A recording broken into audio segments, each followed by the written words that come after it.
96.9 FM. Fresh news, smart talk, all day.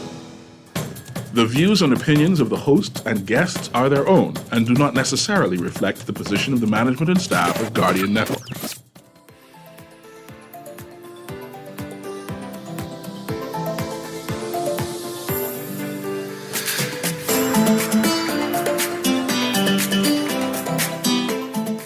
Good morning and welcome to Guardian Radio AM. Today is Friday, April 12th, and it's a little after 11 o'clock in the morning. Once again, this is CA Newry and I shall be your host for today.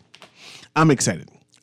Because I have some representatives from Florida Preparatory Academy, right? And they are debuting, giving Bahamians opportunity to hear about their school and the great things they're offering. So I have, hopefully, the head of school online to speak to me because I need to know more about this preparatory school. What is a preparatory school? I see that's trending now, and this is one of the leading preparatory schools in Florida. So I say, hey, let them come on. I need to hear more about the school and what they offer and how it could benefit Bahamians in general, because a number of Bahamians are looking for boarding schools, looking for preparatory schools to prepare their child to take advantage of universities and college. And since this is one of the leading ones, I say, hey, come on. So actually I have Susanna Johnston, who's supposed to be online. So I'm hopefully that she can hear me, and I would like to welcome her. Ms. Johnston, are you there? Yes, sir, I am. Did I pronounce your last name right? Johnston or Johnston? I'm sorry, there's a brief delay, but I was trying to confirm that I'm pronouncing your surname correctly. Is Johnston or Johnstone? Just a second, I couldn't hear you very well. Could you, somehow the voice is not coming up? Yes, ma'am. I tend to speak quickly, so I'll slow it down, and so you're able to hear me. Is this better? Could you repeat again? I couldn't hear you. The connection is bad. The connection is bad. Let's see if we can get a better connection there for us there. And Ms. Johnston, tell me about your school. Okay, yeah. Florida Preparatory Academy School was founded in 1961. We are a premier day and boarding private school, and we're dedicated to nurturing global citizens and the leaders. Our program is support our diverse students, and we are a STEM-focused school, and our school offers very unique learning experience that equipped our students, every single one, for success in college and the life and beyond. You mentioned you're a STEM school. What type of STEM program does your school offer? Just now I mentioned that we're a STEM school. We're focused on science, technology, engineering, and mathematics.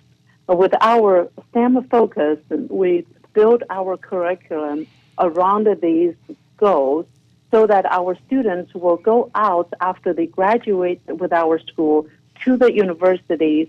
We're also offering them opportunities to secure scholarships, so they will be much demanded by different markets in different professions. Okay, and people are asking, what is a preparatory academy? Can you give me an overview of what's the difference between a preparatory academy versus a regular high and middle school? Florida Preparatory Academy being named as a preparatory, and that's our goal. So from our curriculum, from our activities, including academics and athletics, we want to make sure that our students is prepared to go to college. So the college preparatory school. So we try to build our curriculum, try to build our students' life, try to build their perspectives, and then we provide enough opportunities for the students to understand what it's like and also get them used to college studies. For example, we have dual enrollment Florida Tech with Eastern Florida State College. And so the students would be able to take a college credit while they're still high school students. And also we have other programs, and the students like AP Advanced Placement Test. And so the students, when they are in our school, in high school, they are prepared to go to college already. They are trained to go to college. And one more thing very special about our school is we have learning experiential week. That means our school student will provide opportunities for the students to go to high-tech companies. For example, our students are interested in computer science, in programming, in cybersecurity, all those high-demanding technology, and will find the companies. These students will go to these companies and then do the internship, get the taste of what it's like to become a computer science engineer, to become an expert in cybersecurity. And then they will know how to prepare themselves, and they will know if that is the right career they want to choose, and they will feel inspired to commit more and with more diligence and perseverance. Nice. Ms. Johnston, you're the head of school at Florida Preparatory That's right. Academy. What exactly is head of school? Because I'm familiar with principal, but what is the head of school? Head of a school, basically, is the very headmaster of the school. So I will be, in charge of building the strategy, the goal of the school, and of course, I need to form a very strong athletic program and build the team hiring, and also I will, oversee the academic department, and so make sure that the director of academics, at our school, we call the director of academics as a principal. This is the history of our school. So we have different departments, and I oversee the overall operation and build the strategy and the goal of the school, the vision and the goal of the school. Florida is close to the Bahamas. Where exactly is Florida Preparatory Academy?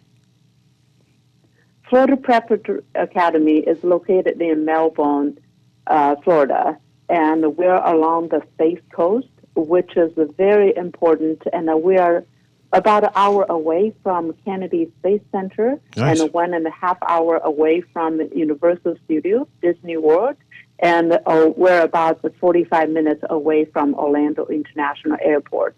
So I'm going down to Bahamas today, and it only takes a 1 hour, 20 minutes flight from Orlando to Nassau, Bahamas. I'm very excited about our trip. Nice. You're coming to the Bahamas to do a recruitment exercise, right? To get some, That's right. to expose the Bahamian people and students about your school. Why the Bahamas? Well, it's a very exciting story, and we actually have a long history with the Bahamas. And way back in the 70s, 80s, 90s, and the early 2000s, we have many students from Bahamas, very talented, very wonderful, respectful students from Bahamas.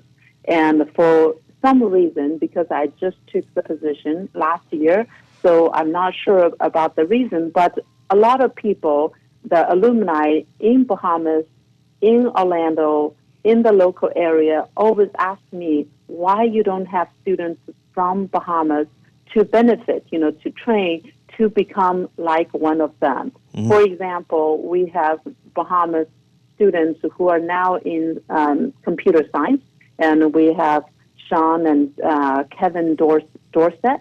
They graduated from our school in the 80s, and now they're very successful business owners, or they are very successful experts in a big corporation in Orlando area. And also we have some people now working for Bahamas Air, and they're captains, Captain Wesley Ingram and Captain John Stuck, who's also a very famous bodybuilder as well. And it's a long list to, with our alumni. And also we have Levan Sands, who graduated from our school in 2000. Nice. He's now coaching at Florida State. Superman Levan Sands. Yes. Your alumni yes. is excited to recommend the school and say they need more Bahamians to attend, to take advantage of the opportunities. What type of student is best suited for Florida Preparatory Academy? What type of student you're looking for? I'm looking for very respectful. Seems like to me, all the students from Bahamas, and I met some of the young men either on the phone or last week in Orlando. They're all very excited, very driven, and they're very respectful. I think the students who are willing to learn, who wants to be successful, and they are the students I would love to welcome to our campus. I know Florida Preparatory Academy has an athletic program, and I see you mentioned Superman Levan Sands, right? Are you coming here to recruit athletes in particular, or just broad across? And what type of athletes do you like? I like all kinds of athletes. However, Florida Preparatory Academy, we are a college prep school, so I would love to recruit our students who are strong in athletics and who are also strong in academics. I think the students, we want to prepare them to be successful, not just in our high school, not just in college, but I want to train our students, prepare our students to be successful, and so that they can have the skills, they can serve their own country, serve the community, and they can benefit their own family and then enrich their own lives as well. So athletes, welcome. However, I want to train the students to be all-rounded. So we're coming down not just to recruit athletes. My belief, personally, I am an athlete as well. When I was in college, I competed on national level, and I was the gold medalist in triple jump, and I held this record for 7 years. But at the same time, I firmly believe that academics and long-time learning is very beneficial. So I want the students to understand that in order to play better, they need to learn better. They work hand in hand. We have a lot of studies to show that if you're a good athlete and your IQ is high, and we need to apply that same kind of IQ, high IQ, on the books, so they are prepared for success for lifetime. We have a lot of talented high school athletes, middle school athletes, right? Who wants to be exposed to the best training, like what your school has, right? Do you have any history of the athletes or students there who've been accepted to any Division I schools? Oh, absolutely. Yeah, we have students accepted to different universities. They played for University of Chicago, University of Kansas, and some of the students are now currently playing for NBA, like Musa with the Clippers. And just now we mentioned that, Superman Levan Sands, while attending our school, able to, participate and compete in the Olympic Games. And I'm sure a lot of people know that he actually competed in Olympic Games 4 times, starting from 2004. And so he has been, I have been in direct communication dialogue with him, and he's very supportive, and now he's training other Olympians at Florida State University. So he would come down to the campus to share with our students how can you, become a better person, better athlete, a better, scholar, and also, how to apply for college scholarships. So we're looking forward to, having Superman Levan Sands on the campus. And he would actually speaking with you most likely in May about our school. That is in the conversation. And I'm very honored and very happy and looking forward to that day. You mentioned earlier that there are Bahamian pilots who attended your school, and that your school actually have a flight program. What does your signature flight program offer students who are interested in becoming a pilot? We have a very comprehensive flight program. Actually, since the beginning of our school in 1961, flight program is in place already. So our flight program was on the front cover of National Geographic. And so many Olympians, many people come to our school all over the country in the U.S. and to attend this program. And now we have alumni literally flying for all the major airlines in different countries. And then they are with the United, Delta, American Airlines, a lot of regionals, and also a lot of, the private pilots for different corporations. And for Bahamas, many private pilots from our school. And we know several flying with Bahamas Air and the Captain Wesley Ingram and the Captain Joanne Stubb. They're all with the Bahamas Air for many years. And Florida Preparatory Academy have students from grade 6 to grade 12. A number of Bahamian parents are uneasy allowing their kids to leave them so early, right? How can Bahamians get more information, get set, their minds be at ease? Who do they speak to? How do they communicate to say, hey, this is the right fit for my child?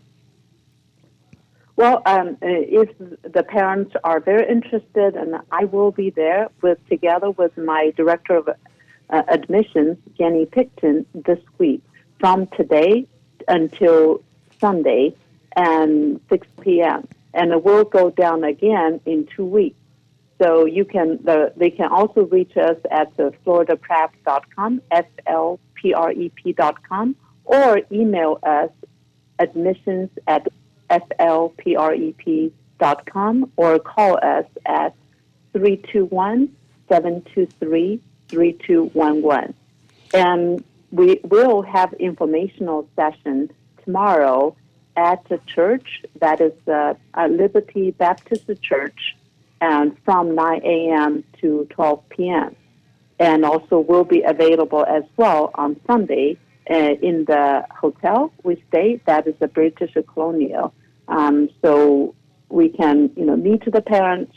And also I just want to introduce more about our residential setting. We have a very caring staff, and they are in contact with the students. And then I can tell you the parents should be at ease and could be at ease as soon as they know more about our program. Our alumni would call their house mom and house dad the previous staff, residential staff, and they're still in contact with those people. And for our big event, I invited some of those former staff, back on the campus when I have alumni back on the campus. And then now this tradition, this kind of caring environment is the signature, I would say, is the stapler on our campus. So we continue the tradition, continue that caring environment provided to our students. So my mission is to continuously build our school a better home for our students and for our alumni far and home. Ms. Johnson, you're flying down to the Bahamas this week to have, like you said, your information sessions with schools and people who are interested in your preparatory academy. Which days are you going to be having it, or you're making that arrangements now? Because I see you mentioned they're going to have something at British Colonial. You're going to have something at Liberty Baptist Church. Yes, I'm coming down today. Today? And I will stay at the British Colonial. So from tonight to Sunday, I will be in Bahamas. And tomorrow morning, we'll have the information session at Liberty Baptist Church in Fox Hill. In Fox Hill? Oh, that's near me. Afternoon. That's right. And I'm there. And also some of the students we met or, through WhatsApp already, and a lot of the students put in their application, and we are in the process or finished evaluating their application already. So tomorrow afternoon, we'll have a signing ceremony for some of the applicants already. But we continue to accepted applications and continue to evaluate.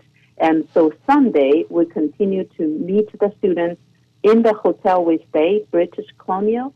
And then I'm hoping, and I think most likely, we're going to have another signing ceremony in the afternoon of April 14th. That is that Sunday before we come back to Florida.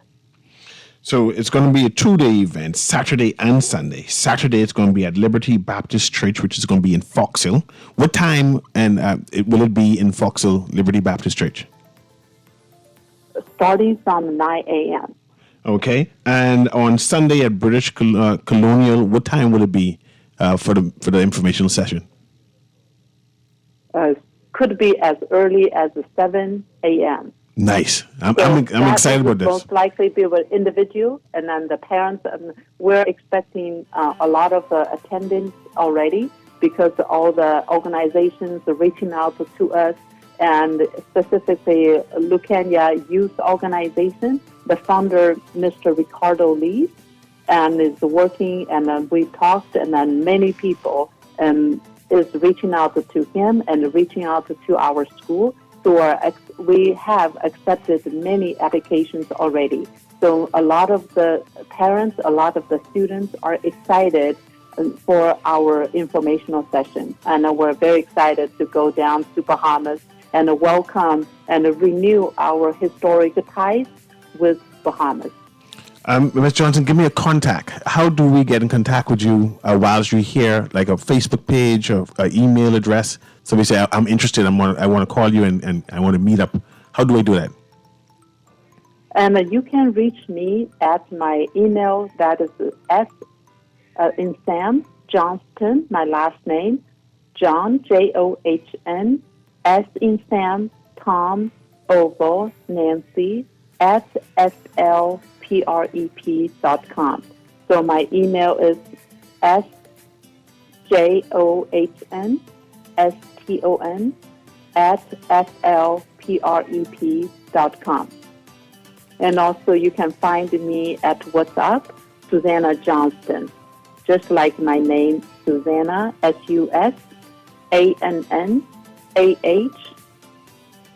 and Johnston, JOHNSTON.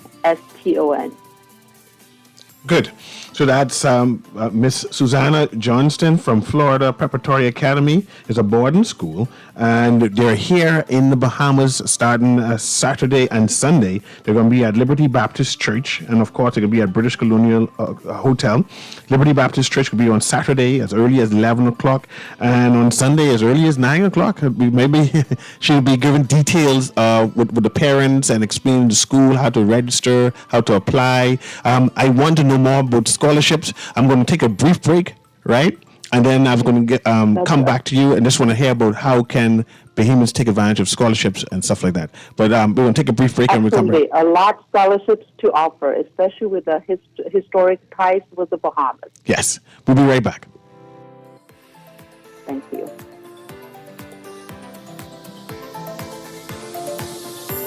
The Grand Bahama News is available every Tuesday in the Nassau Guardian. You can buy your local paper at Freeport Convenience Stores, Western Bakery, De Gregory's Fine Foods, and Bellevue Gifts. Now is the time to reach your Grand Bahama Market with affordable packages, including print and digital. Call GB News Sales Representative Kavandre at 822-6717 or message him on WhatsApp for ad rates. Classified ads are now available every Tuesday as well. Keep up with everything Grand Bahamian every Tuesday in the Nassau Guardian.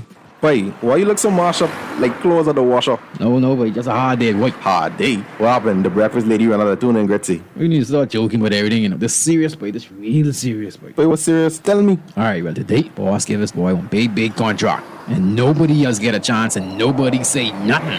Boy, you know that ain't right. You know government contracts ain't supposed to go that way. Yeah, but nobody's saying nothing. Boss man just tell people to sign the papers. Then he send me to meet his boy downtown and collect this envelope. You need to tell somebody. You need to become a whistleblower. You know I's a real man, but I never blow no whistle like he drunk all my life and junking him. No way. A whistleblower is someone who tells people what they see when they see something wrong happening at work. But I ain't no whistleblower, and I ain't no snitch. I still white, you know. But ain't nobody can know it's you. All you gotta do is call Crime Stoppers, or you could text them from inside the Crack Crime Bahamas app. They don't ask about you, and your call goes straight through to Miami, so nobody know you is. And if you text, your message get mixed up like Kong Salad. Call 328-8477 from Nassau or 242-300-8477 from the Family Islands.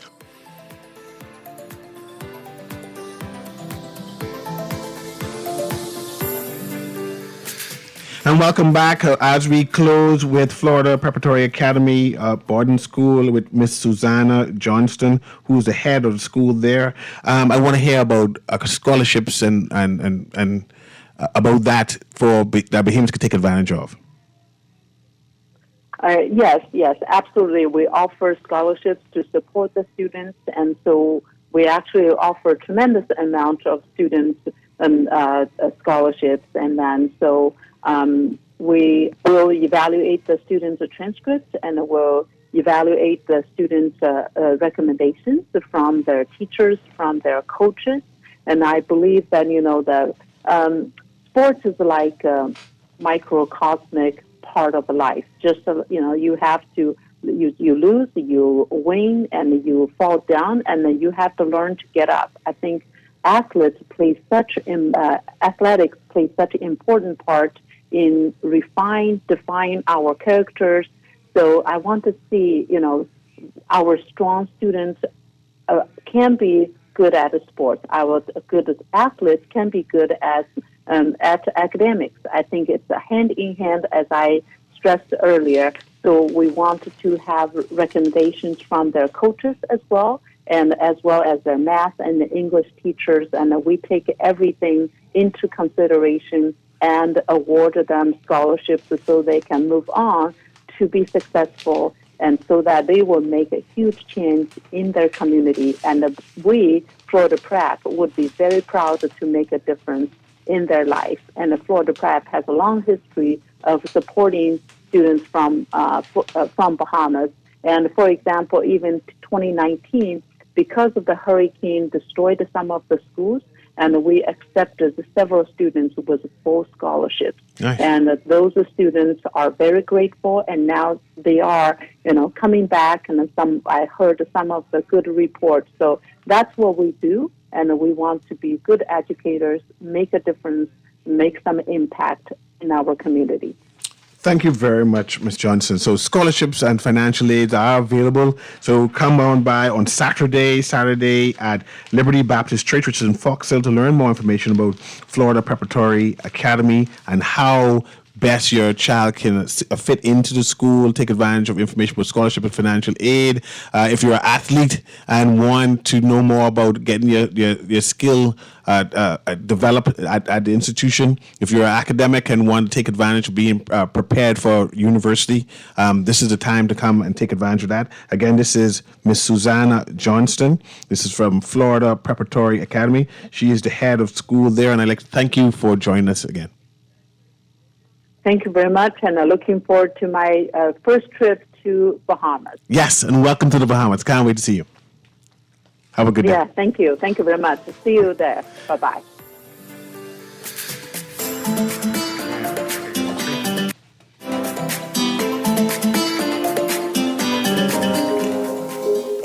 Love the show? Want to give your support? Become a sponsor today. Call 302-2300 for our rates and packages. That's 302-2300. Become a sponsor on Guardian Radio 96.9 FM. Fresh news, smart talk, all day.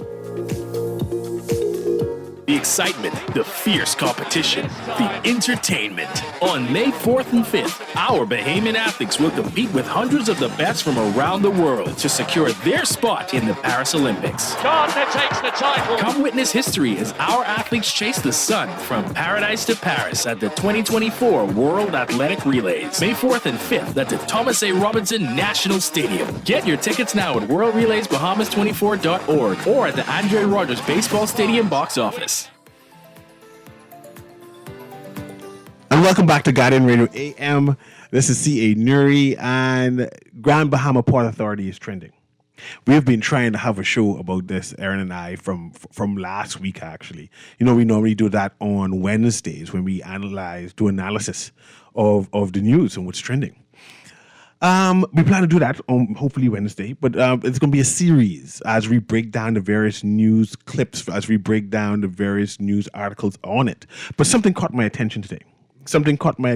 And Aaron didn't listen to it. I said, Aaron, we can play this. That's because they don't send it to me. You need to have a better inbox. That's what it is. Everybody send me stuff. But I have a clip I tell Kermit to cue up, and I want Aaron's opinion of it. It made me smile. I smile a lot. I laugh a lot. And I said, boy, this could be an entertaining thing. Go ahead, Kermit. Cue that up and play it from 2:15 for me, please. By Edward St. George and Jack Hayward. And it also led to the era of wealth and development, which has not ever been exceeded. And, of course, the Bahamianization of the wealth in the city. The underlying currents of discrimination, though, remained. And that is where we are today. So the government of Philip Davis is now taking a stand to stop the economic slide, which slide is to the detriment of the Bahamas and Bahamians. And just as in 1969, Bahamians who benefited from Solinda's speech, they opposed the policy. You have a host of people today who are surrogates for the shareholders of the port, who are blinded by self-interest and money, who can't see the forest for the trees, who were braying like donkeys at the moon. They're opposing what the government is doing, even though what the PLP is doing will be of greater benefit to them in the Bahamas. Mr. Davis is being attacked by the very people he came to save. But let's be clear, the die is cast, we've crossed the Rubicon, change is coming to Freeport. Anyone who looks at that abandoned airport in Grand Bahama should know that the present port configuration must go. So God bless you. God bless the Commonwealth of the Bahamas. Think on these things, and PLP all the way. Change is coming for Grand Bahama. As Bahamians, we need to support our government, right? Particularly regarding taxes. But this Grand Bahama Port Authority thing is not a black and white thing. Even, you see the play on words, not a black and white thing, and then discrimination, but Mr. Mitchell mentioned, you see black and white, you catch it, Aaron? Never mind. Anyway, it's not a black and white thing. It seems to be convoluted, right? Like different avenues and streams of opinions. I think this is going to go all the way to the Privy Council regarding what the government is demanding of the Port Authority, Aaron. A particular note. I hope I am reiterating what I heard correctly. Opposing what the government is doing, even though the PLP is doing, right? I hope that the PLP covers the cost of the road to the Privy Council. Let the PLP cover it while the government is doing what it's doing. Because I'm not certain if this is a PLP statement or if this is a Davis administration statement. And I'm not certain if Mr. Mitchell knows the difference between the PLP and the Davis administration. Even though he attempts to convince us, he understands how to balance his obligation to chairman of the party, representative of the Fox Hill constituency, and cabinet minister in the seat of Minister of Foreign Affairs. You just go deep into Aaron. And I hear you. Because it's supposed to be a national issue where the Bahamian people is supposed to be educated or exposed to the information. However, we see the leader... When did Wellington Roberts become a disseminator? Let me reach there. When you see the leader addressing a PLP body, right? His people, they put it, right? And educating them about why he's doing it to benefit PLPs. You know, it moved from being a national event to a political exercise, right? And you asked whether this is a political exercise and whether it's a PLP making movement, the machinations, or whether it's the government making machinations for the betterment of the whole Bahamas. But I want to ask you this, and I mind you, I've seen the PLP bloggers, the PLP spin doctors, the PLP war room have been initiated to help in this movement. And perhaps they're working on the benefit of Bahamians. No, they're not doing that? There's no way that you could tell me a political party war room is working for the benefit of Bahamians. It can't work for two people? It cannot. I can't be hired as a political hack to promote the Bahamas? No. Man, you're just difficult, man. What I want to know is... Common sense is difficult. The chairman mentioned the airport. Yes. said how the port is responsible for how the airport is doing. And I want to know, is that a national airport or is that a private airport? I know we just bought it for like $1 or some sort, but who is responsible? Two things. Who is responsible for the hospital in Grand Bahama? Who is responsible for the airport in Grand Bahama? Because it seems as if the chairman is saying that that's the port, and the port messed these things up or was delinquent in maintaining these things. And I'm trying to say, whose responsibility are some of these concerns that we being plagued with, right? Because I would have assumed that the government would be fixing the airport. I assumed.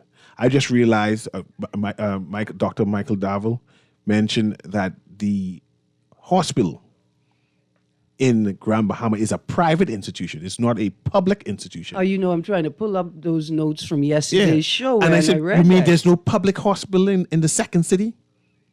Our government didn't build a hospital in the second city that Princess Margaret negotiated with a private hospital to have Bahamians able to access healthcare, and nobody has any concerns about this. And I want to know about Freeport versus Grand Bahama. And I see you pulling up the notes. And like I said, we have a series of shows with it. Yeah. And I need Bahamian people to understand what's happening. There is a place in Grand Bahama named Freeport, right? That is a quasi-government institution that our laws enact to have these people govern and manage it. You know what a free port is, right? A port that has no taxes? It's a free trade zone. Yeah. And they pay in It's VAT. a type of free trade zone. And they pay in VAT, though. I got free trade. It's a type of. Yeah. It's complex. And I believe for the next couple of weeks, government needs to be responsible of educating the Bahamian masses. Hold on. And when you say government, right, you mean... Not the political party. Right, you mean somebody from the Office of the Prime Minister's Communications Unit. That too. Right? Somebody from the Cabinet of the Bahamas Communications Unit, right? Yeah. You don't mean comedians, social media... Who's reading notes?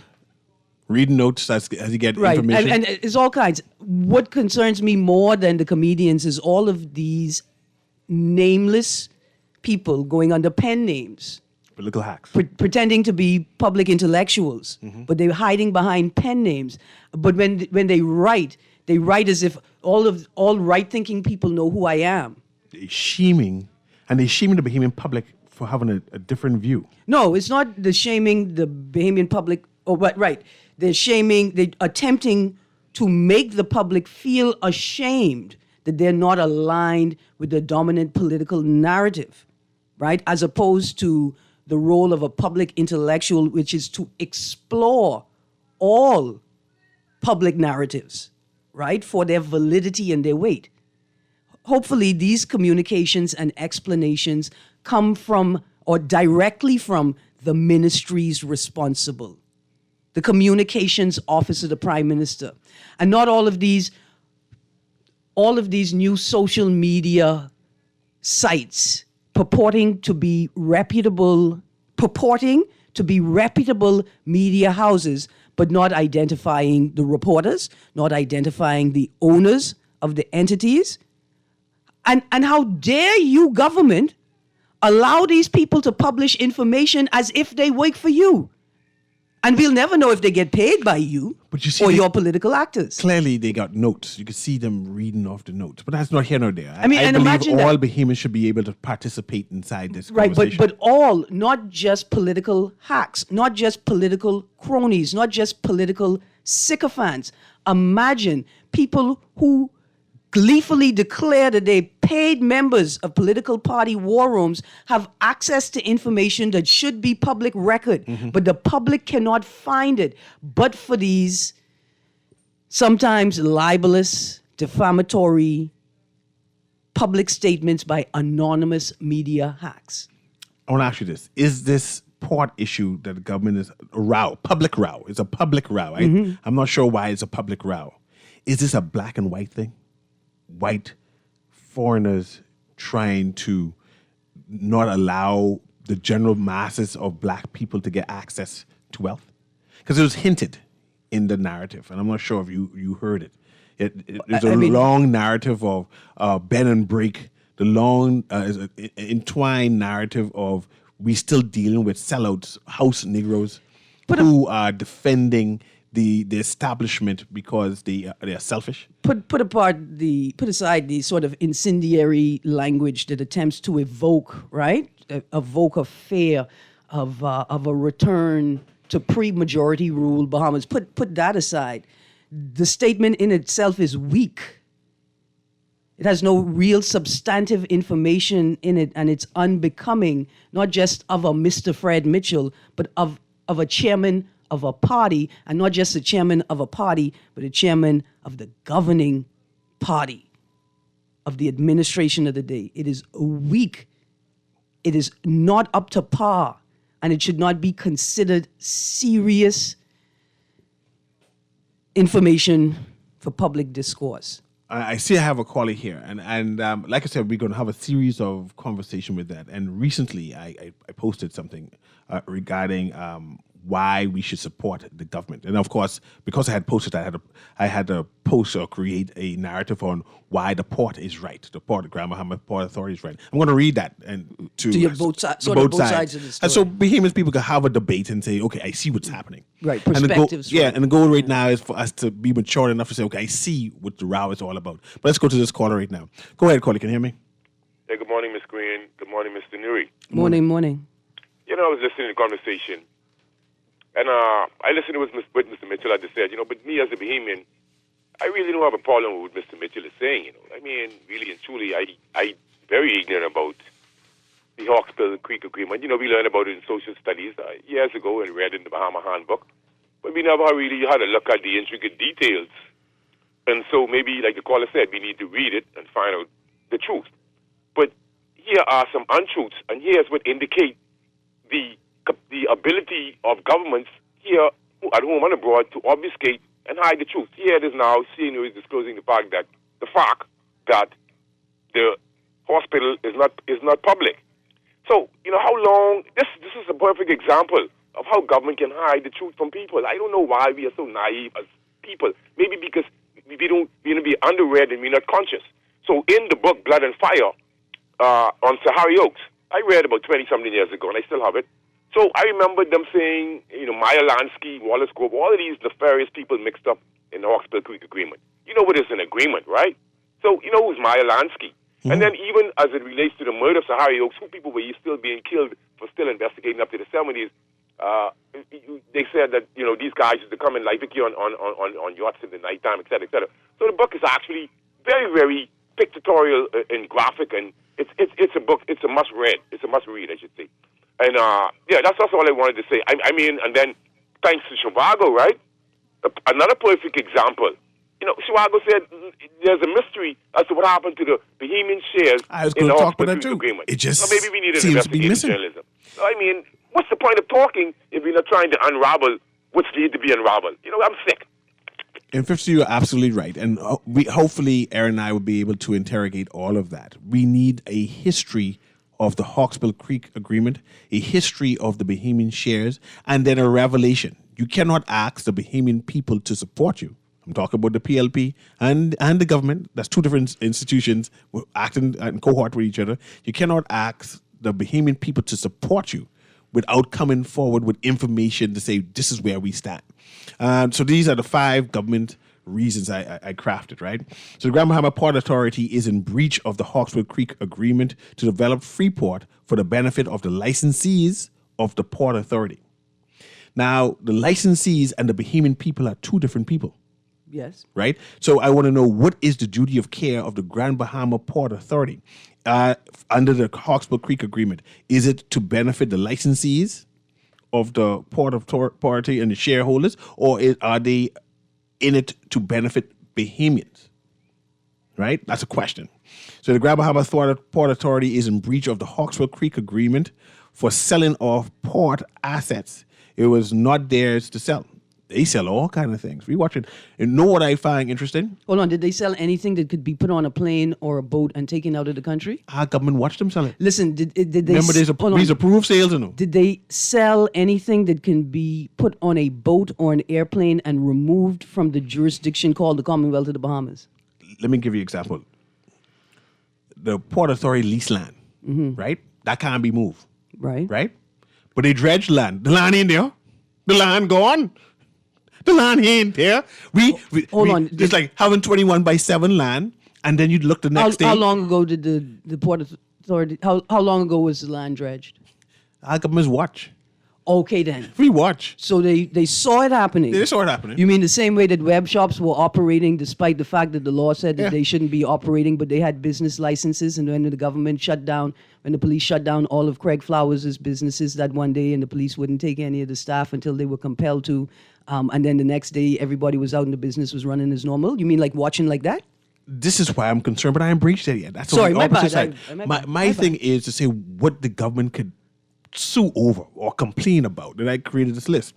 3 say, say Grand Bahama failed to refurbish the airport and lost the U.S. pre-clearance. I'm not sure whose job it is to refurbish the airport. Is it the port? Is the airport private?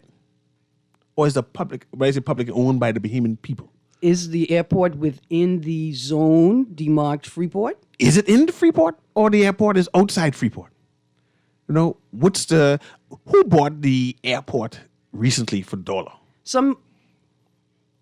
Right? Hold on, somebody bought the airport for $1? Remember the hurricane and we had to get it to refurbish it, so we paid $1. So now we own it. We own it now. So it means that at one point we didn't own it. We didn't own it. But the question is, did we have any statutory or legislative obligation to ensure that it was my goal fixed, is you bought it as is. You're supposed to complain, hey, I ain't buying this till you all pay for this fixing. So when was pre-clearance removed? Was it removed before the government purchased it for $1 or after? We have another caller here. Let's engage the caller there. Go ahead, caller. Can you hear me? Yeah, good day, Mr. Newry, and good day, Aaron. Good morning. I'm calling to follow up on 52's question. He asked, what is an agreement?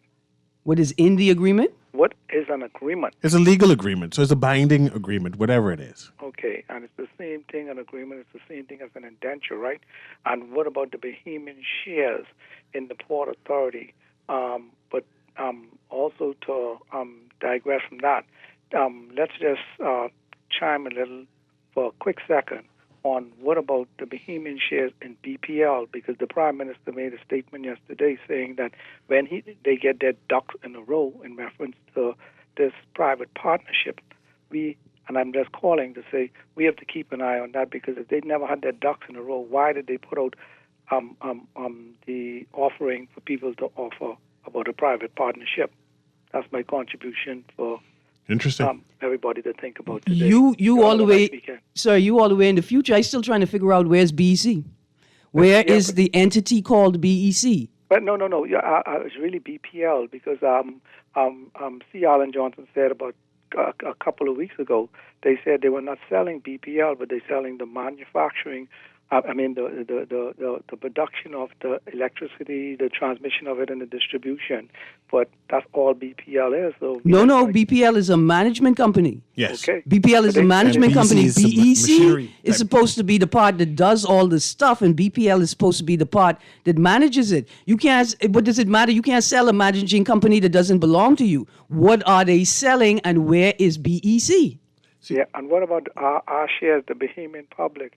But it's just put emphasis on the fact that he said yesterday that when they get their ducks in a row, on the 11th of April, when this offering was out with this private partnership, because remember, the president of the Workers Union called for them to scrap whatever they were doing week before last, I think it was. Mm-hmm. And my question is from the leader of the opposition and the chairman of the opposition party to say something as to where they stand in reference, or are they in line with the president of the workers the BEWU. union.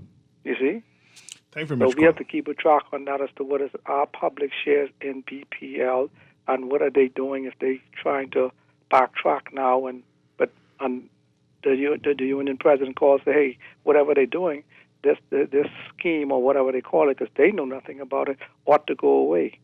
So y'all could ask Michael Bentard where's their position and Dwayne Sands, what is the opposition position on this thing? Definitely. You need to challenge. I want to ask them, but why? Why? You think we're going to get the type of answer that we need, or do you think we're going to get the type of answer that is politically expedient for an opposition that's hoping to be the next administration? Well, let me continue with my list, right? I got 6 things why the government should sue.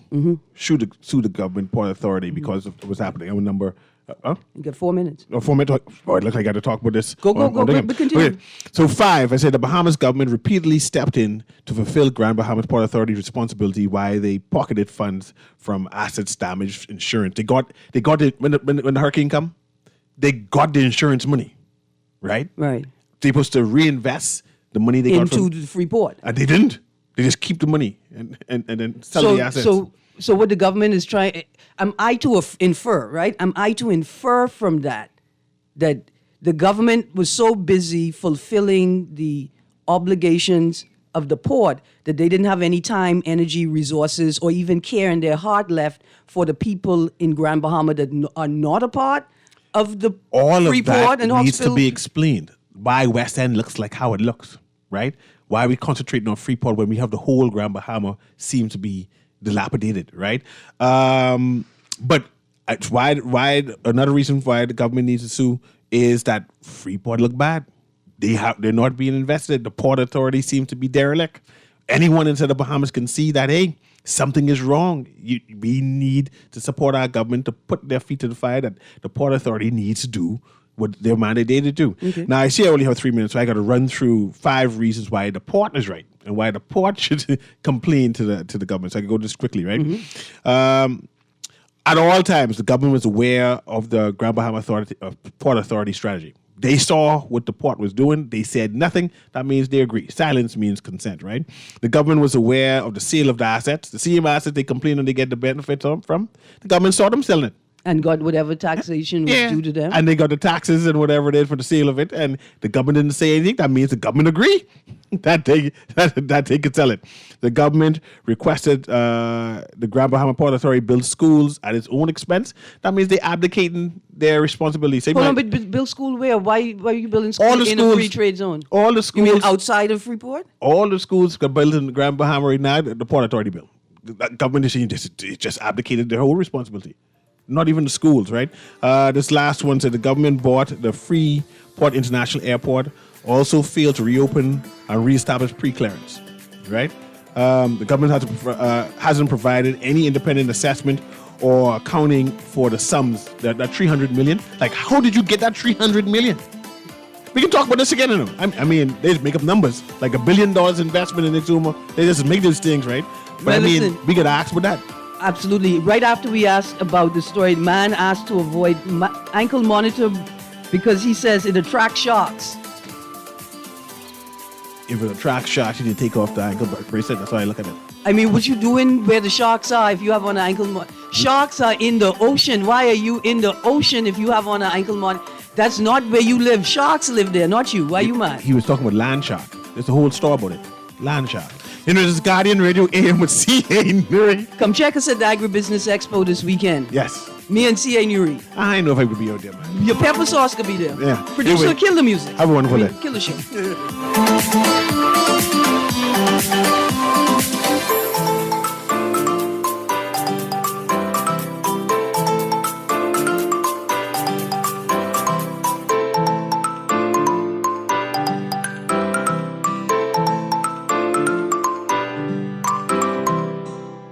This is Guardian Radio 96.9 FM, Nassau, Bahamas.